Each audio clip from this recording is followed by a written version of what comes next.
Here's the truth nobody prepares you for. You can survive cancer. You can rebuild your life. You can start dreaming again. But when it comes to motherhood, the questions don't stop. The fear doesn't stop. And the hope, it gets louder. For so many women of color, navigating motherhood after breast cancer is complicated. It's emotional. It's expensive.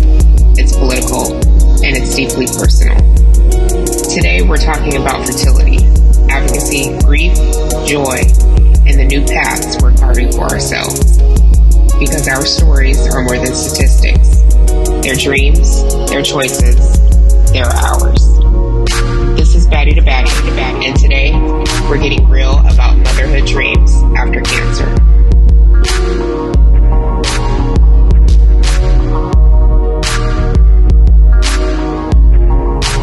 I am Cynthia. I serve as the creative director and a Baddie ambassador here at For the Rest of Us. And I am joined by these lovely baddies tonight. And let's start with Jovonsia. Tell me a little bit about yourself and where you are in your fertility motherhood journey. Absolutely. Good evening, everyone. Jovonsia Gigtree, 3-year breast cancer survivor. As far as my fertility journey, I am currently working on just building the relationship with my husband. That's focusing on ourselves. In the fertility journey process, we've done 3 egg retrievals and have several embryos that are frozen. So the next step for us in our fertility journey will be a transfer. But prior to that, I will have to do some checks and an additional surgery to remove fibroids, but have done 3 rounds of IVF. Wonderful. Thank you for sharing. Ms. Linley, how about you? I was diagnosed at 32 with stage 2 breast cancer. I'm 4 years at survivorship right now. I saved 15 eggs back in November of 2020. As of now, I'm still trying naturally. I was told recently that I would need to either rush on my trying or start with IVF. So I am in limbo at the moment. Understood. Thank you for joining us. And Miss Nadia, we can kind of see where you are in your journey with our baddie baby, but tell us a little bit about yourself. A little bit, but there's so much more to come. I'm sure we'll uncover during this conversation, but I am Nadia Smith. I am a For the Best of Us Baddie ambassador as well as a strategic advisor, and diagnosed with DCIS at the age of 33 in 2016. So I'll be celebrating 10 years of survivorship on June the 3rd. I did have an egg harvesting procedure. I did conceive my son naturally. And there were a lot of, it was an emotional roller coaster getting there.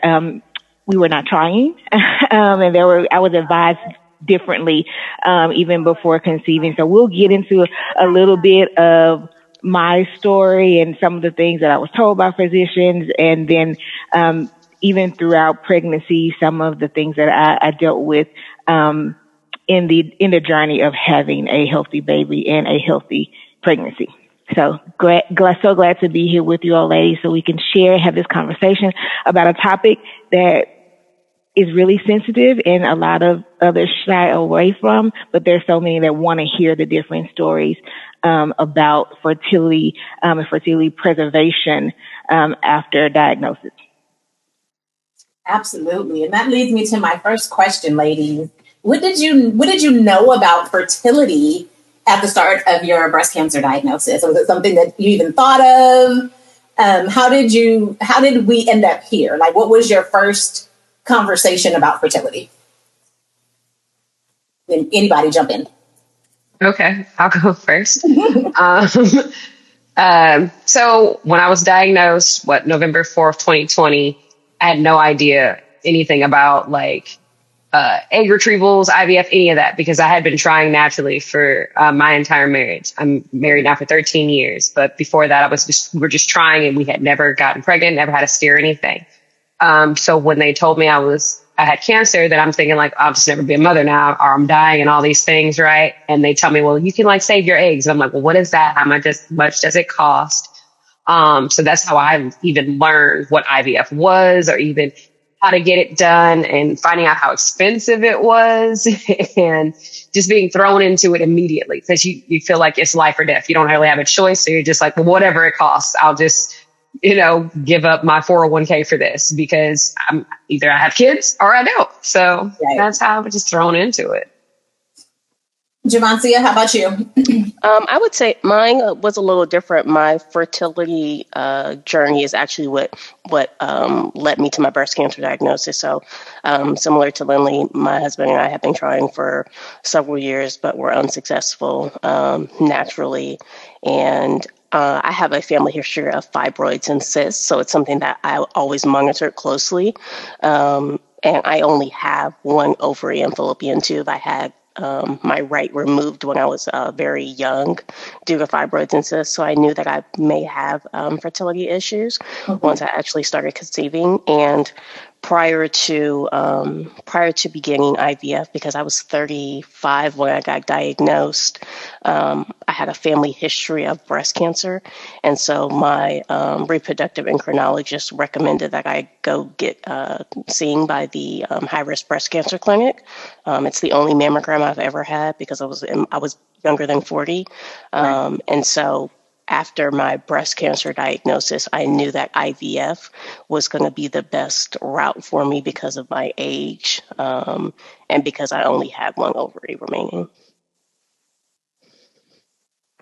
Lydia, how about you? Yeah, for me, the conversation came up actually with my radiation oncologist. So we were just talking, it was during my consult. We were going through what days I'm going to have my treatment, how many days, how many minutes, all the things, right, that goes along with the radiation oncology.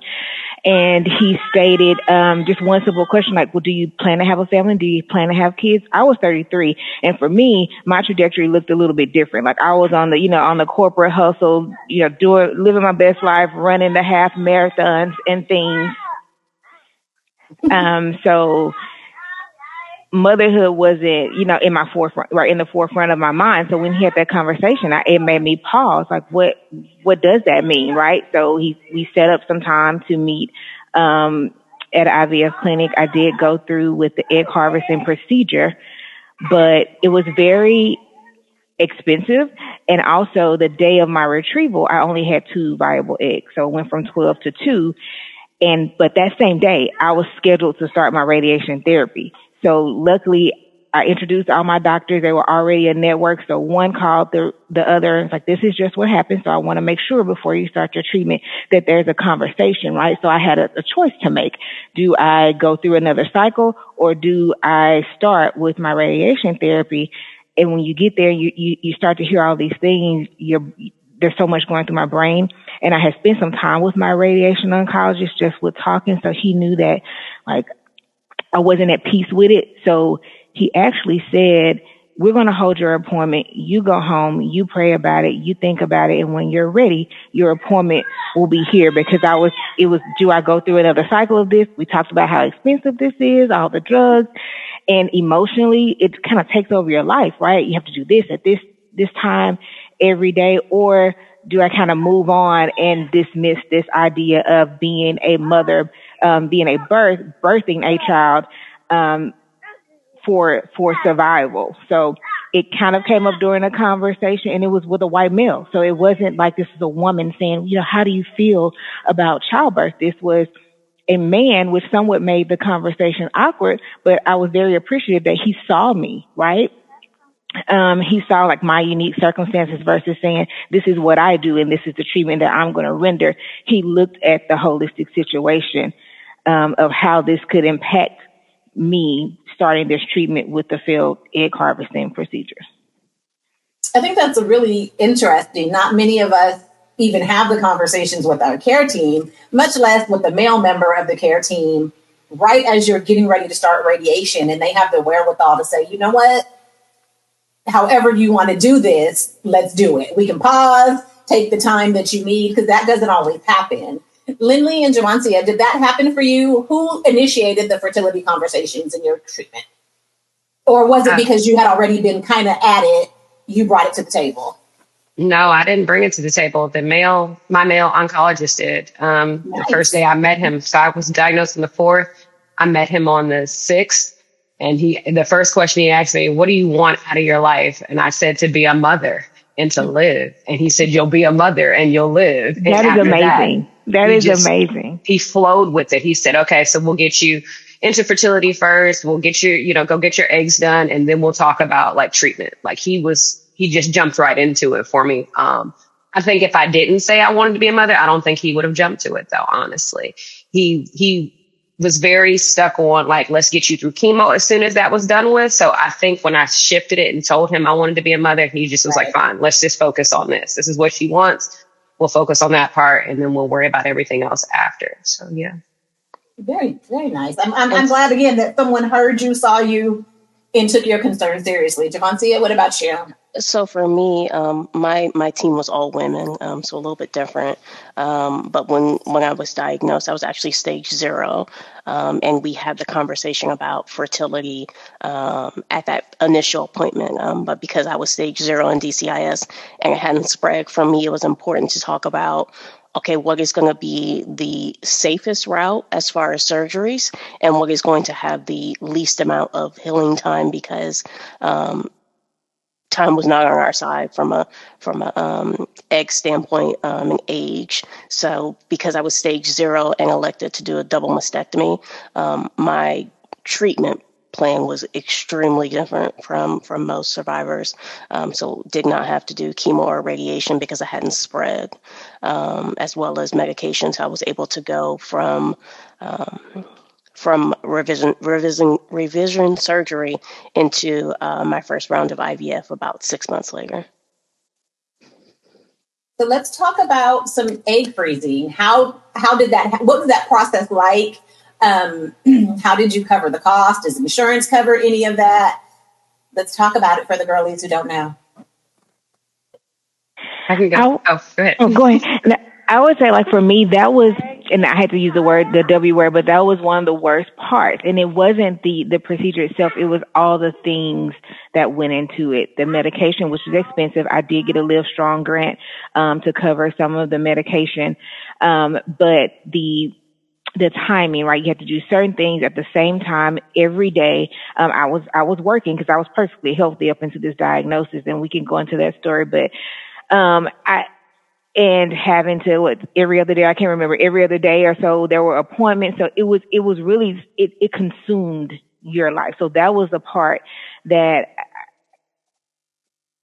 really made me feel it was a reality of my life is changing forever. And it wasn't at that diagnosis. It was really when I started to go through that process that I realized, like, oh, I felt like I was in a rush, that the clock was ticking.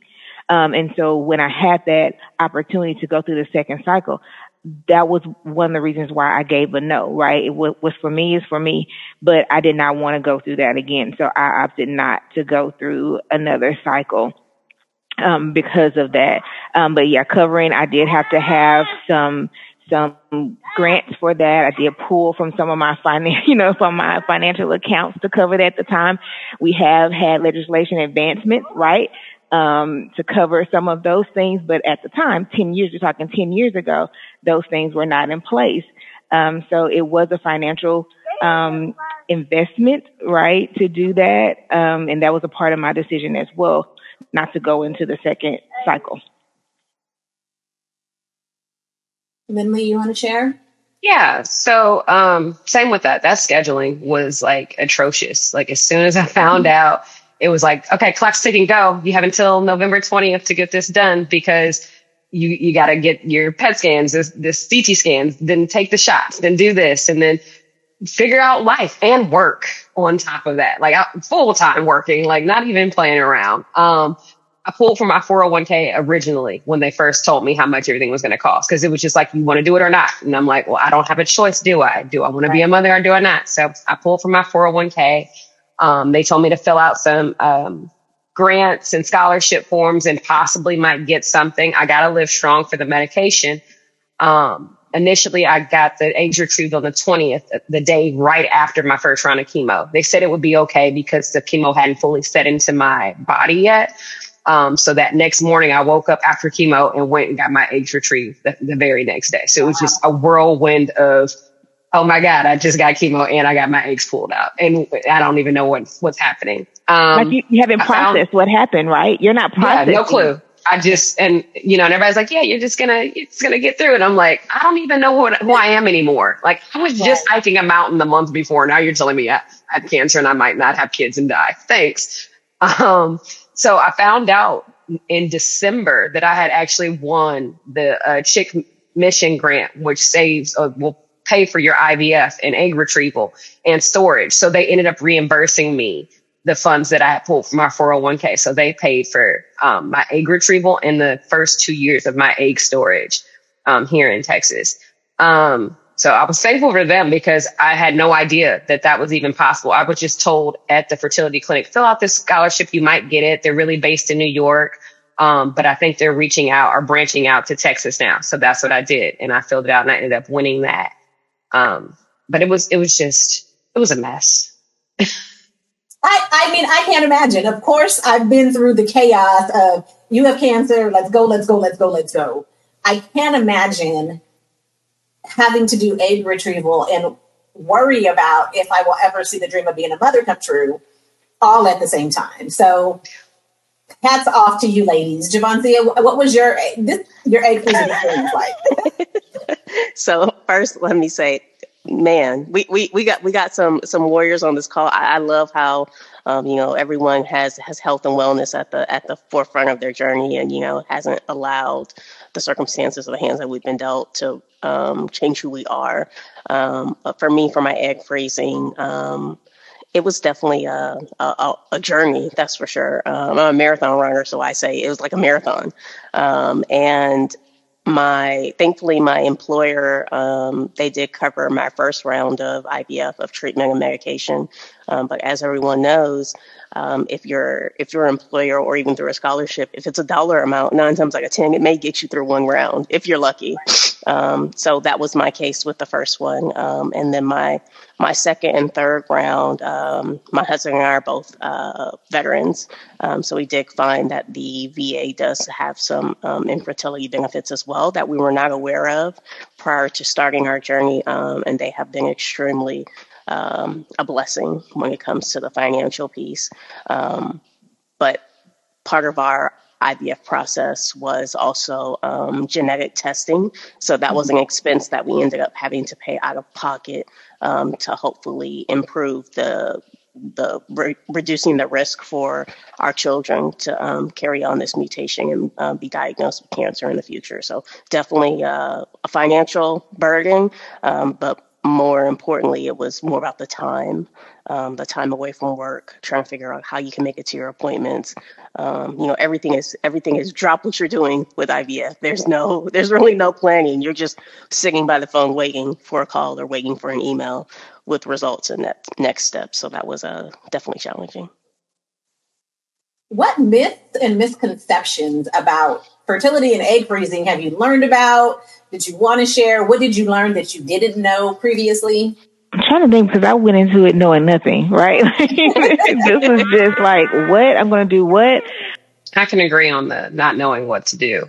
Like, just like what do you do? There's no guidebook, I feel like, to IVF, especially since everybody's journey is different with it. Some are choosing to do this because they just want to do IVF, or that was the other option they were given outside of a disease diagnosis. So for me, I don't know about any myths. I wish there was something like a tool that was presented to me when I was first diagnosed. Like, okay, this is how you do IVF. This is how you are possibly going to get your eggs. This is how you're going to build your family. I feel like I'm finding out something new still. And we're past the diagnosis. I'm sorry. No, go ahead. When listening to you, that was the one thing. I thought it was a one and done thing, right? You have the appointment. So that was the myth, that you go in and you get it done and you go about your life. I had no clue that it involved all these medications, all these different appointments. So you get the standbys because you need to stand by to know if the next appointment is confirmed. All those things I did not know. And also just the options, right? Freezing the egg, the process of freezing the egg. egg versus freezing an embryo. The difference is I didn't know that. I thought it was all one and the same. The process was the same. It was one and done, and you kind of move on. Not what we're saying we experienced, right? On this call. I would say one thing that I learned is that it's definitely a longer journey and process than what they make it seem like it is. Like everyone's saying, they make it seem like, okay, we're going to do IVF and then we're going to be done. You're going to move on. But IVF takes a hold of your life, who you are, and everything that's happening around you. It has to be the center of it. It challenges every aspect of your life. And what I found going from one round to the next round is, a lot of times they say, well, as you get older, like you're going to have less and less eggs. Every round you may have less and less embryos that actually make it through all the way through. My third round was my most successful round. So I was the oldest. I had switched fertility clinics, but I also learned a lot in that process. I learned the importance of, different supplements and vitamins and how long, I can't start taking a prenatal vitamin, for example, today and have IVF treatment start next week. It's what have I been doing in the last 3 to 6 months that's going to impact my infertility journey. I did acupuncture, and, some say, well, it helps or it doesn't help. Maybe it's a myth, maybe it's true, but I can tell you what it did help me do is relax. And really focus on myself. It was an hour twice a week where it was just about me, and I was able to slow everything down and focus on those trigger points. And my second round, I had 0 embryos that were viable. So that really, really challenged me. I was like, do I want to really do another round? But like I said, my third one was the most successful. Hey, baddies. We want to take a quick minute to shout out our amazing sponsor, Eli Lilly, for supporting our mission here on Baddie2Baddie. Because of their generosity, we can keep these important conversations about breast cancer awareness, education, and advocacy going strong for our community of women of color. We send our sincere thanks to our partners at Eli Lilly for standing with us. Calling all permanent makeup artists. Discover how you can join our mission to empower breast cancer survivors of color with specialized permanent makeup services. It's more than makeup, it's a movement. Connect with us and find out how you can contribute to this empowering cause by visiting baddies.com. In return, you will receive free breast health education, permanent makeup trainings, and much more. The Baddie Beauty Collective is brought to you by For the Breast of Us, Artistry by Zuri, and PM Yukon. If you're a breast cancer survivor looking to boost your confidence and add a bit of swag to your new normal, this is your invitation to explore free and discounted permanent makeup services by artists trained in the specifics and nuances of skin for women of color. From eyebrows to 3D areola and scar transformation, join us and let your journey of empowerment begin. Check out the Baddie Beauty Collective, brought to you by For the Breast of Us, Artistry by Zuri, and PM Yukon by visiting baddies.com. Let's go a little deeper on that. I can't imagine you have cancer and having to go through this. What was it like juggling the emotions of both processes? And again, some of the things I love that you branched out and did supplements and acupuncture. What are some of the other things that you guys did to help you get through? I will say, me being a nerd, so I kind of dove into educating myself. That was a way of coping. Like, the more I knew, the more comfortable I felt when I went into those appointments. And then as well as just focusing on other aspects of my health. I was a runner as well. So I think when I was diagnosed, I was training for a marathon like 6 days after running a half and a weekend of racing, right? So it was a 5K and a half, and we were building up. So I continued to focus on the health. And then later down the line, and we're talking much later, 2 years after active treatment, was when I started therapy. And so I would say I advise anybody from that moment, if thinking back, what was the one thing you would have changed? I would have called a therapist the day I probably planned to walk into that IVF office or knew of it, because that was the most emotional part of this journey for me. So when the devastation, I don't think there was necessarily devastation of getting the diagnosis. For some reason, my brain was wide and I was almost, prepared for what that conversation could be. But the devastation was having that failed egg retrieval and being in the place where I had to make a decision on being a mother or living, right? So I think the therapy helped me process later, but it definitely would have been beneficial for me as I was working through that to have a trained medical professional with me, going through that journey for the support.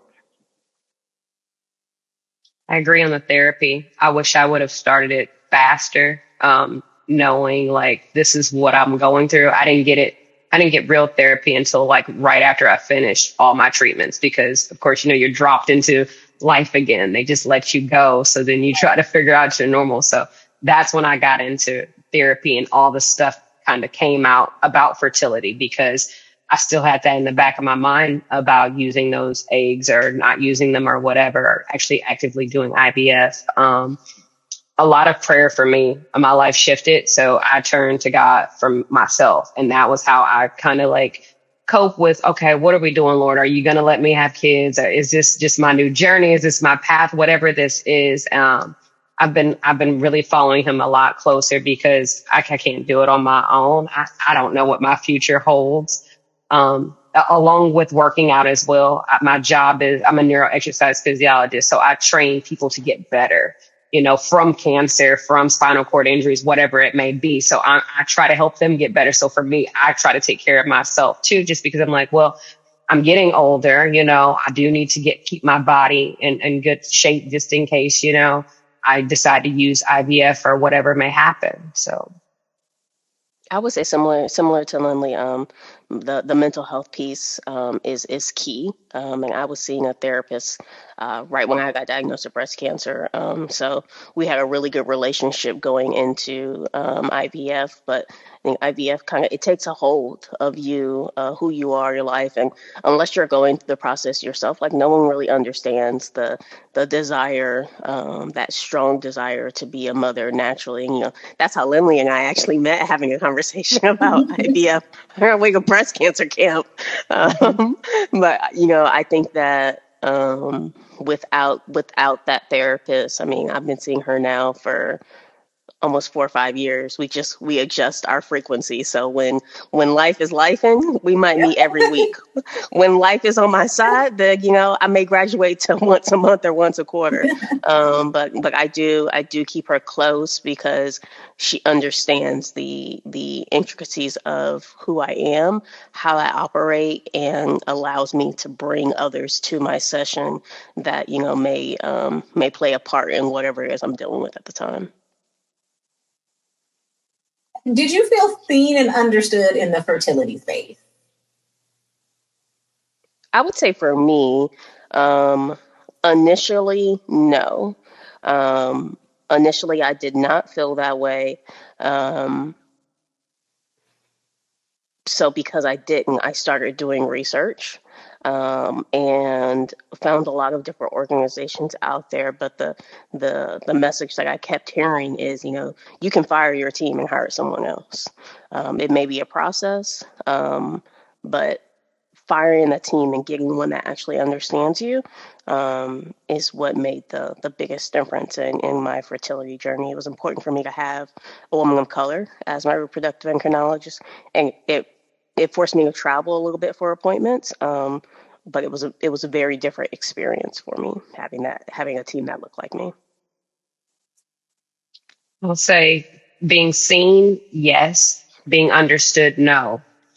My case now is a little different, because not everybody knows, but back in August, I got pregnant naturally out of nowhere. Didn't expect it, wasn't trying, just living. And it ended up being an ectopic pregnancy. So I had to lose my fallopian tube on my right side. So after that, of course, they were like, nope, you need to go to a fertility specialist, because you're playing with fire now. You might not get pregnant again, and you might do it and you might damage yourself, and then you have nothing but IVF left. And just being being told that you only have IVF left when you still have another fallopian tube is like being slapped in the face. And so when I say I'm being seen, yeah, they see me, but they don't understand that I still want to try. So I feel like I'm being pressured now to hurry it up and get this trying over with and jump into IVF versus doing it naturally. I think for me, I felt seen. And again, I conceived at 40, right? So 40 was my age where I said that, I'm going to chalk it up to living my best life, scheduled the 40th solo trip. And, I had the bucket list and all the things. And then I found out that I was pregnant, but I think initially I felt seen, but they didn't really understand why it was such a big deal for me to be pregnant without the consult of my medical team. So there was a fear there, like, what did I do, right? Like, this is a blessing, but what did I do? Like, have I done something wrong? Because I didn't have that medical team surrounding me, because I wasn't attempting, to conceive. That was something that I kind of wrote off in the back of my mind. So it took them a while to understand. I had just been released to the yearly visits, right? So just graduated. And it took my team a while to say, like, no, I'm not comfortable with that. I understand what you're saying, but what do we need to do to make sure that this pregnancy is healthy? And also with my diagnosis of being ER/PR positive, HER2 negative, this pregnancy, I had to produce these hormones, right? That you are saying put me at a greater risk. So because I was educated, I started with that coping mechanism of educating myself. I understood, and I was posing those questions to my medical team. And it's like, no, you're saying I'm okay, but I'm saying I need to be under your care. Right? I think that's tough. I mean, you go from diagnosis to we have to move quick. And we always say audition your medical team. Like you said, Jovonsia, they work for you. You have to choose them, but you don't really have the time to do that. And that can play a big part in how comfortable you feel, how well they understand you, if they're really the best fit. So that's tough. Did you notice any disparities or biases in your care? I would say that I did. And that was one of the reasons why I switched clinics for my IVF process. So, I had got referred to one reproductive endocrinologist. He was the person to go to in that area. I was in Linley at the time. And when I tell you, I called the office and I felt like a number.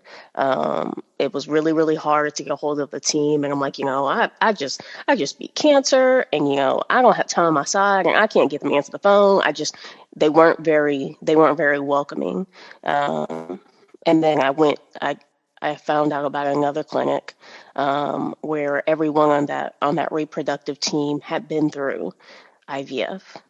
So the care and concern that was there, I mean, it was night and day difference. I now had to drive an hour and a half for those appointments.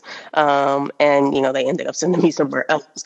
But initially, that clinic saved my life, because that clinic was the one who told me, hey, we've done the test to see that your other fallopian tube is blocked, so you're not going to be able to conceive naturally. So we want to go ahead and jump to IVF because time is not on your side. But what we do want you to do is first go to the breast cancer clinic, because you have a lot of other factors that could impact your infertility journey. So go see them first, and then we'll go from there. And that's how I was diagnosed.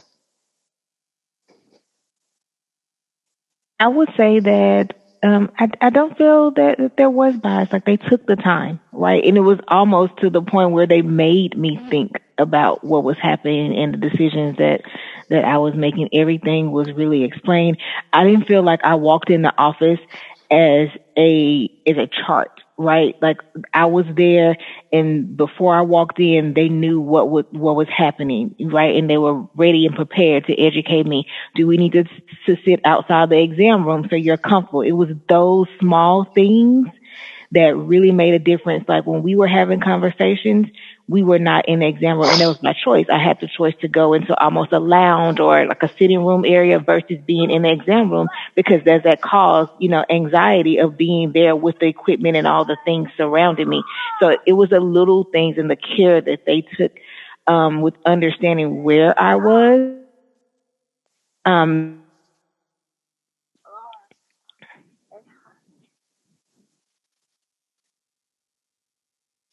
My first clinic was very biased. I was a number definitely at that first one. I think they just saw so many women that they were just like burning and churning. And I was like, nah, that's not gonna work. But luckily I ended up getting a new job, and so I had new insurance. So I had no choice but to find a new place because my old place didn't take me anymore. So the fertility clinic I'm at now is fresh. This is all fresh. This is August, right? They're welcoming, but I'm filling them out because I don't want to be pushed. I don't want to be pressured into this IVF thing. I want to still give my body a chance. So I'm filling them out at the moment. Right now they're okay, but I'm just waiting to see what might happen with them. Breast cancer by itself requires a ton of emotional resilience, as does fertility. How are you navigating the ups and downs of survivorship and fertility?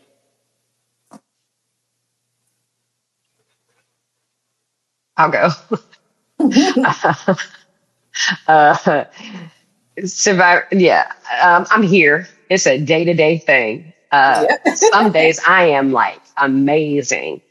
And then other days I think like I would have been 4 months pregnant now, and I am losing it, and I am not myself, and I am not okay. And, that's why I say I pray a lot, because if I didn't, then I probably wouldn't be here, because I would let my emotions overwhelm me, and all these feelings of, you just beat cancer, you're trying to be a mom, you're trying to be a good wife, you're trying to advance in your career, you're trying all these things. I can't handle it all. And life be lifing, yo. So yeah. Like, that's the episode in itself. Life be lifing, okay? Like, it does not stop.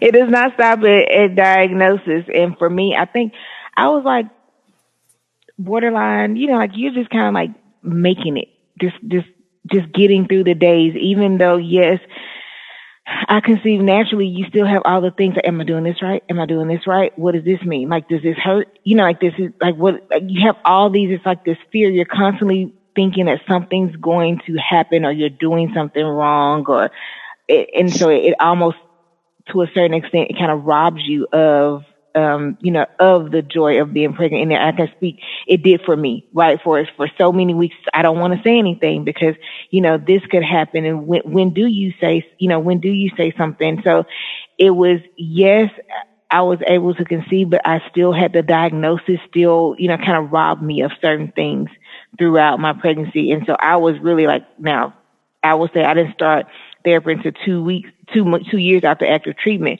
but throughout my pregnancy, I was with the therapist like every week, clockwork, every week. And I may have to send an email, like midweek, but we were trying to get through this thing, because it was, you have the pregnancy hormones, and then you still have this fear of the future too, almost like, what does this mean? Like, I'm going to bring a small human into this world. Like, do I have all of my affairs in order? Like, what do I need to do, after pregnancy to make sure I'm the healthiest? And then I ended up having an emergency cesarean.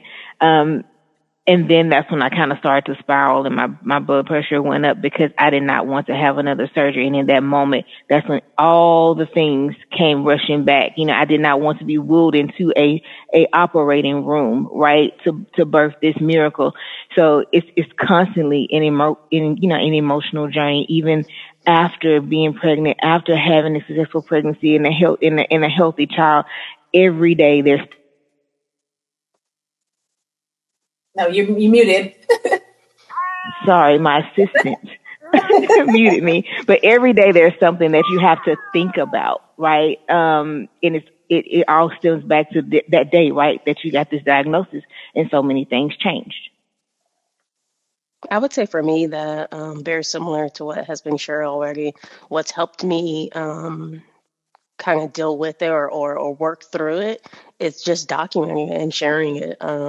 Prior to my breast cancer diagnosis, I was an extremely private person, not social media, none of that. Like, what happens at home stays at home kind of mentality. Right. And I realized that the more I researched, the more I looked for survivors of all of the things that looked like me. It didn't exist. So creating that community, being able to share open and honestly, how I was feeling, whether it was the mental health piece that Nadia is talking about, or how Linley mentioned, how it impacts you at work, and obviously the impact that it has on our family, whether it's our significant other or our parents. They all get to that point where they're like, well, if it's not meant to be, then it ain't gonna be. It's like, no, don't put that in the air. Especially as you get older, and a lot of our parents' generations, they don't understand the science and technology. So to reach out to my parents and say, hey, I know y'all don't like to go to the doctor, but I need y'all to go get genetic testing. And they're like, you need me to do what? I'm like, look, I need to know where this mutation came from.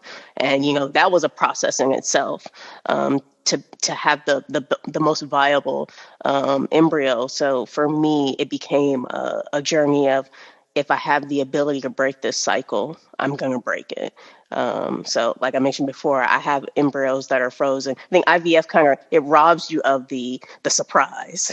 There's no surprise at all, unless you say, I don't want to know the sex of my embryos.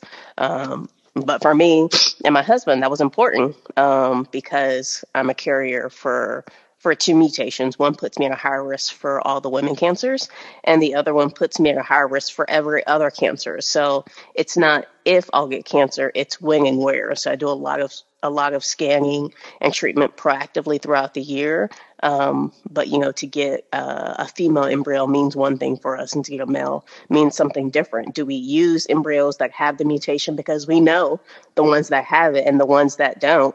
But it took us a long time to be able to build a case to get that information. And we've allowed our parents to walk with us in that journey. And so for them, it's like the embryo as a baby, it's like it's just a little frozen baby. And I'm like, there's still so much more that has to happen. But I'm glad you have faith, and I'm glad that you're there walking with me. But let's just keep it on ice for now.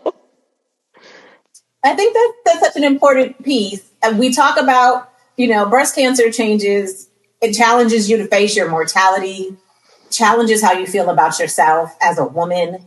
Your body changes, your mental changes. What are the conversations like genetics that we need to be having to normalize talking about our fertility and making sure that women of color especially know all their options, know what they're getting themselves into? I think the most difficult conversation, which should be easy, is having that conversation around family history, right? So, especially in the African American community, there's a stigma around illness, right? So when you have those elders in your family that may have passed from breast cancer, but it's just, auntie died because she was sick. Well, what does that mean, right? And if we had that conversation, we double clicked into what sick was, we would have access to preventative care, right, and to screenings and a risk management plan, right? All because we knew what auntie was sick with. So it's sitting at the table and having those difficult conversations could lead to different outcomes, right? For many of us. So that's the hardest piece. And I think that there's just a certain sense of pride associated with, we don't want to talk to strangers. And the pandemic shifted that, right? So during the pandemic, you ended up talking to all these strangers. I met Cynthia. She was a complete stranger, but for the rest of us was one of those outlets. So I think there was a benefit of the pandemic. We went into this virtual world where we didn't see faces and we were behind screens, but it helped us to open up. So if we can open up within our intimate family circles the way we open up to strangers during the pandemic, then we would have a better understanding of our genetics, what we're genetically exposed to, our family history, and we can start the preventative care and the maintenance and the screenings that would help us get to a better outcome, right? That could remove some of that fear around this disease. I think she summed it up perfectly. I have no input. I think where it challenges us is that we have this mindset of, I need to know all of the things. I need to know the family history. I need to know why auntie was sick, how old she was when she was diagnosed, did she go get checked, did she just stumble upon it? And as we start clicking in, a lot of times it scares family because they don't want to talk about it. And so you have to find a way to also protect your own mental, in that process. Because I can say for myself, like, I had to distance myself from my family for a little while, my extended family, because the history is just, it's so strong. Like that mutation, every generation, it's riddled with it. And a lot of my cousins, they don't find out about it till later because they don't go to the doctor like that. Some of them have done preventative surgeries because of the breast cancer history. But when you start asking those questions and you're not getting the results you want when you're trying to build a family and do all of the things to bring a healthy child into this world, it can be frustrating and upsetting to know that it's like pulling teeth to get that information sometimes. Let alone now we have to go talk to a stranger about family history that we barely understand. So for myself, I come from a military family. My parents were in, and so I didn't really grow up around my aunts and uncles, cousins. It's almost like I was that stranger, coming in and asking all these questions. And I remember the first time I went to the high-risk breast cancer clinic, and they're like, "Okay, are your grandparents living?" And I'm like, "Yeah, this one is not." "Well, did any of them have cancer?" And I'm like, "Yep, my grandmother had breast cancer." "Okay, well, how old was she? When was she diagnosed?" And I'm just like, I don't know this stuff. And I'm like, it's almost like having a panic attack in an office about something you can't even control. And I told the doctor, I said, "Look, can I take this home? This is homework for me, okay? I cannot fill this out in this room with you because I don't know." And then call her mom and be like, "Mom, WTF, like, where's the tree? Why ain't nobody built a family tree with this information?"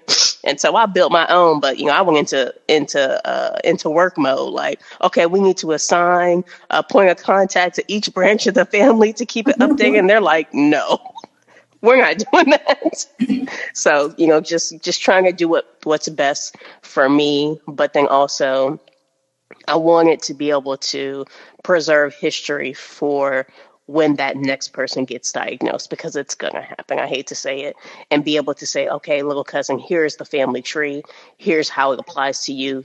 Take from it what you need, but you don't have to go do that research." And I absolutely relate to that. I am the first of three sisters to be diagnosed with no known genetic component. And I am the family historian and the person who has the document that put it all together, and every girl in my family has it. And every time something changes, now I'm metastatic. Hey, take this to your doctor, because we have to know these things. And it's funny because I'll talk to my mom and I'll be somewhere deep in third, fourth cousin on the family tree, and I'll say a name, and suddenly she's like, "Oh yeah, they did this, this, and this." And I'm like, we've been talking about family history for years now. How do you still forget these key pieces of information? And so, yes, having the conversations about family history and genetics and talking about fertility. So many people battle quietly, silently on their own. And these conversations, there's somebody out there who's going to hear this episode and say, "I'm getting ready to go on this journey," or "I went on this journey all by myself." But there are people out there who have walked before me, who can share, who look like me. That is so important. Mm-hmm. And that's why conversations like this are so necessary. Yeah, and I think we have that fear of, right, this is too personal, nobody's going to want to talk about it. And that's absolutely not the truth, because someone is waiting, for someone for someone else to initiate that conversation. And that brings comfort to them, just to know there's someone else with those same thoughts that may be in the same place, or they've already experienced some of the things that I have 1,000 questions about. Absolutely. So let's get ready to kind of close out. What I'm going to do is give each of you the stage to share. What would you like another baddie to know? What do you want the community to know? What do you want healthcare to step up and do? Just whatever you'd like to share about your fertility journey and how we as a community can help drive the needle on making sure that women of color know all their options and can get the best fertility care. I think for me, for the advice for other baddies is to recognize that even though we're kind of stuck after diagnosis, you have so many decisions to make and you're focused on what needs to happen at that moment, realizing that there is life after diagnosis. So you have to start to think about what that means for you, and that the diagnosis doesn't change your desires, right? So you still have a right to pursue those desires of your heart, whatever they may be. And to the medical teams, it is, we are not just a number, right? We are unique individuals, and every situation is different, and we deserve to be seen that way. And our treatment should reflect our desires as well. And then for those other baddies, don't be afraid. There's someone out there that they're in the same place, right? Or they've been there before, and there's always someone willing to walk along with you. You should not have to go through this journey alone. It may take that brave step of sending an email, sending a DM, right? Going to someone's inbox, but that could change your entire journey by having someone walk along and hold your hand with you, even if that's virtually. I wholeheartedly agree on the being there for the baddie. Somebody is there going through the same thing, and they're not saying anything, and they're sitting there silently suffering. And you don't have to suffer alone. Always send a DM, always send an email, a text, say something, if you need help in this, especially with someone who looks like you, because trust me, they want to hear from somebody else, because it's kind of hard to talk to other people about this who don't understand what you're going through, especially family or even friends or even other people going through cancer who don't look like you. For the healthcare system, I always hope and pray that one day that we will advance to a point where we can cover all of this stuff. I don't think any cancer survivor of any type of cancer should ever have to worry about being a mother at the end of the day. I think that should be fully covered. They're getting there to certain extents. IUI is covered in certain states and things like that, but that's not enough.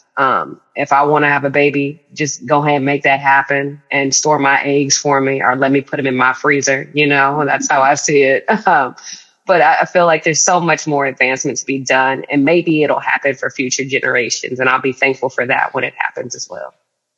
Quickly, I just want to say, I feel like if this was dudes who couldn't have babies, they'd find a way. Just like I say with our broken vaginas, if it was us who couldn't get it up, legislation would change immediately. Yes.